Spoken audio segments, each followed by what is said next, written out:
కొన్ని అవ్వండి ఆ పిల్లలకి వెళ్ళినా ఆ స్కూల్ చదువులకు ఇస్తాం. మీరు చెప్పినట్టుగా మీ మేధావితనంగా అది లేపవచ్చు, వాళ్ళకి ఎగ్జిక్యూట్ చేసి వాళ్ళతో అనిపించండి ఆ మాటని, తప్పే ఉంది. అనిపించండి, తప్పే ఉంది.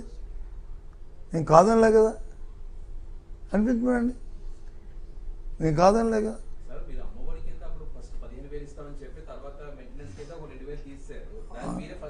అవును, నేను చెప్పి అదే అవుతా, అదే చెప్పండి. ఎవడు కాదండి, ఇగో నేను చెప్తుంది నేను తప్పనా? నేను తప్పనలేదే. మేము అప్పుడు చెప్పింది 15,000 చెప్పి తల్లికి ఇచ్చాము.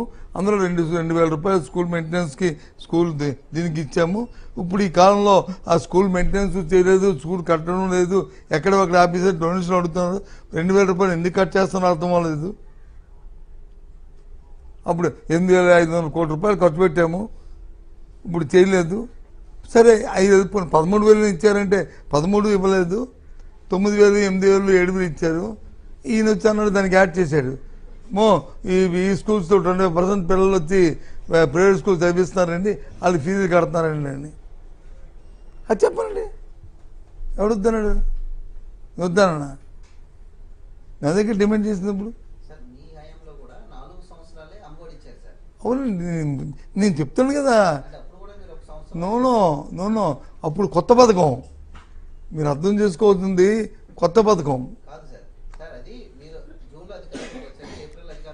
ఏంటి. నేను అంటుందంటవా, ఇది కొత్త పథకం. అప్పుడు దాని కొత్త పథకంలో పిల్లలంటే స్కూల్లో ఎంతమంది పిల్లలు అంటే హెడ్ మాస్టర్ అని చెప్పేస్తారు. ఫోన్ చేస్తే తల్లి ఎంతమంది చెప్పండి, హెడ్ మాస్టర్ని చెప్పండి. అదే ముగ్గురు ఉండొచ్చు కదా, అది కాదు ముగ్గురు పిల్లల తల్లి ఉండొచ్చు కదా, ఎందుకు ఉండకూడదు? అది కాదు, ఎందుకు ఉండకూడదు? అది కాదు, ఫోన్ నేను జోక్ కానీ, నేను ఎగతానికి కానీ, లేకపోతే ఇంకో దానికి కానీ కాదు. పిల్లల సంఖ్య వచ్చి మన డిఓ ఉంటుంది లిస్టు, తల్లుల సంఖ్య లిస్టు వెంటనే ఉండదు కదా. అందుకు దాని టైం పెట్టింది ఆ 1 ఇయర్కి. నెక్స్ట్ నుంచి మేము ఇంప్లిమెంట్ చేస్తాం. ఇది ఆన్గోయింగ్ ప్రోగ్రామ్ కదా, అది చేయవలసిన అవసరం లేదు. అది నా తాలూకు కండెన్షన్. దానికి ఏం చెప్పుకుంటే ఇప్పుడు ఆయన ఇచ్చినట్టుగా ఎవరైనా యాడ్ చేసి ఇవ్వచ్చు కదా, తెలివితేటలు ఉంటే కొద్దిగా దానికి యాడ్ చేసి.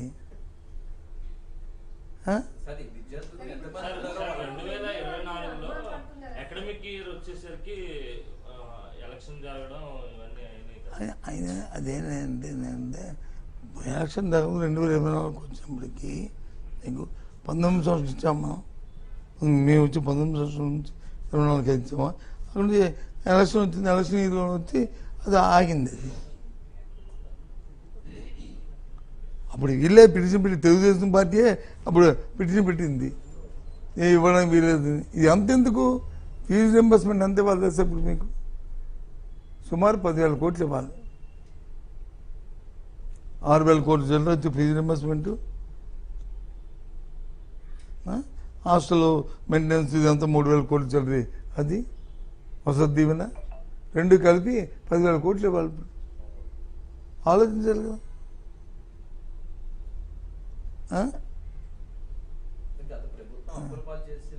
నేను అప్పులు పాలా, మరి అప్పాలు చేసి కదా ప్రభుత్వం అంటే 40 సంవత్సరాల హిస్టరీ, ఇవి ఇండస్ట్రీ, నాకు సీనియారిటీ. మరి వాగ్దానాలు ఏ విధంగా ఇచ్చావు? మరి జగన్మోహన్ రెడ్డి ఎందుకు ఇవ్వలేదు వాగ్దానాలు? దేనికి? మీకు ఇన్ని స్కీములు చేస్తాం, వీటిని మేము ఇంకా ఎఫెక్టివ్గా అమలు జరుపుతాం, దయచేసి ప్రజలను అర్థం చేసుకోవాలని కోరుతున్నాం అని చెప్పి ఓపెన్గా చెప్పాడు ఆయన. ఈయన ఎందుకు చెప్పాడు ఒకటి?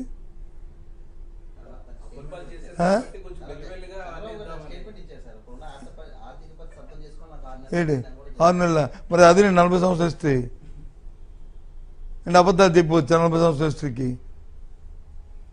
3 సంవత్సరాలు ముఖ్యమంత్రి చేసిన వాళ్ళకి ఏంటిది?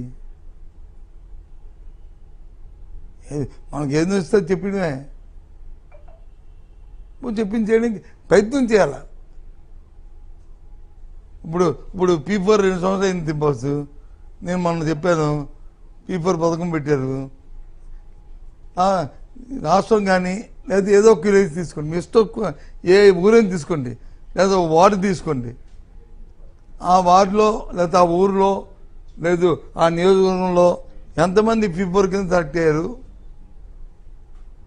వాళ్ళకి ఏం మీరు ఇస్తున్నారు, ఎంత పర్సంటేజ్ ఇచ్చారు, కనీసం 5% ఇచ్చారని చెప్పండి. నేను నేను నేను తిరుపతి వెళ్దాం అనుకున్నాను కానీ గుండె గీసుకుని తిరుపతి మనిషి ఇక్కడే గీయించుకుంటాను. ఎందుకు ఇది ఇలాంటి మాటలు? పథకం పెట్టినప్పుడు లిమిటెడ్గా పెట్టుకో ఎక్కడెక్కడ అని, అంతేగాని ఎంతమంది అంటే ఎంతమంది దాని గురించి ఒక స్కీమే తీశారు. ఏది ఇక 50 years లోపు 15 నుంచి ఇస్తానన్న అమ్మాయిలకి ఇస్తాను పారితోషికం 15,000 రూపాయలు ఉంది కదా ఆడపిల్లకి, 15,000 రూపాయలు ఆ స్కీమ్ ఏది తీశారు. ఆడపడుతుంది ఏమిటి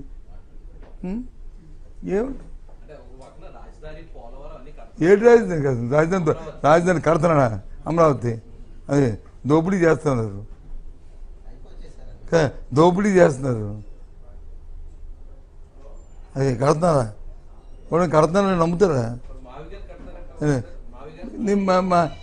మావిగానికి ఆయన ఇచ్చిన డెఫినేషన్ ఏంటి? ఎవరు?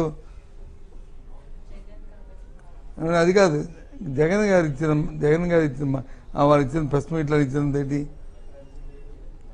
మచిలీపట్నం ఏంటి విజయవాడ గుంటూరు మధ్యలో అని చెప్పి ఇచ్చారు కదా. 3 రోజుల కిందట చంద్రబాబు నాయుడు మాట్లాడినప్పుడు ఏం మాట్లాడాడు? అమరావతి అంటే విజయవాడ అదే ఊరు, అది దాని పేరు మంగళగిరి గుంటూరు కలుపుకొని ఇది రాజధాని అంతా ఎందుకనండి మరి? ఇగో మరి మేము ఇక్కడ చెప్పిందే కదా ఇంగ్లీషు. మరి ఆయన చెప్పిన ఇంగ్లీష్ మరి మాకు రాపోయినా మేము చెప్పిన ఇంగ్లీష్ అదే, మేము చెప్పిన ఇంగ్లీష్ అదే. హైదరాబాద్ పట్టణం ఎంత ఉంది? హైదరాబాద్ అంటే రాజధాని, అంతేగాని గిరిగీసుకొని టేబుల్ కూర్చొని ఇదే రాజధాని కాదు. ఈ ప్రాంతం అంతా అంటే ప్రాంతం అంతా బాగుపడుతుంది, ప్రాంతం అంతా అభివృద్ధి చెందుతుంది అని చెప్పింది అని చెప్పాడు జగన్మోహన్. తప్పని చెప్పాడు. దాన్ని వచ్చి 10 విధాలు దానికి వక్ర భాష్యాలు చేసి మరి ఇప్పుడు ఆ కోపం వస్తాడు ఈయన చంద్రబాబు నాయుడు. మరి ఎందుకనాలా? విజయవాడ మంగళగిరి గుంటూరు ఈ ప్రాంతంలో ఇదంతా ఎందుకు వెళ్ళిపోయాడు? ఎందుకు నేను అన్నా చేయమని అడుగుతున్నాం. మా డిమాండ్ చేయమని కదా,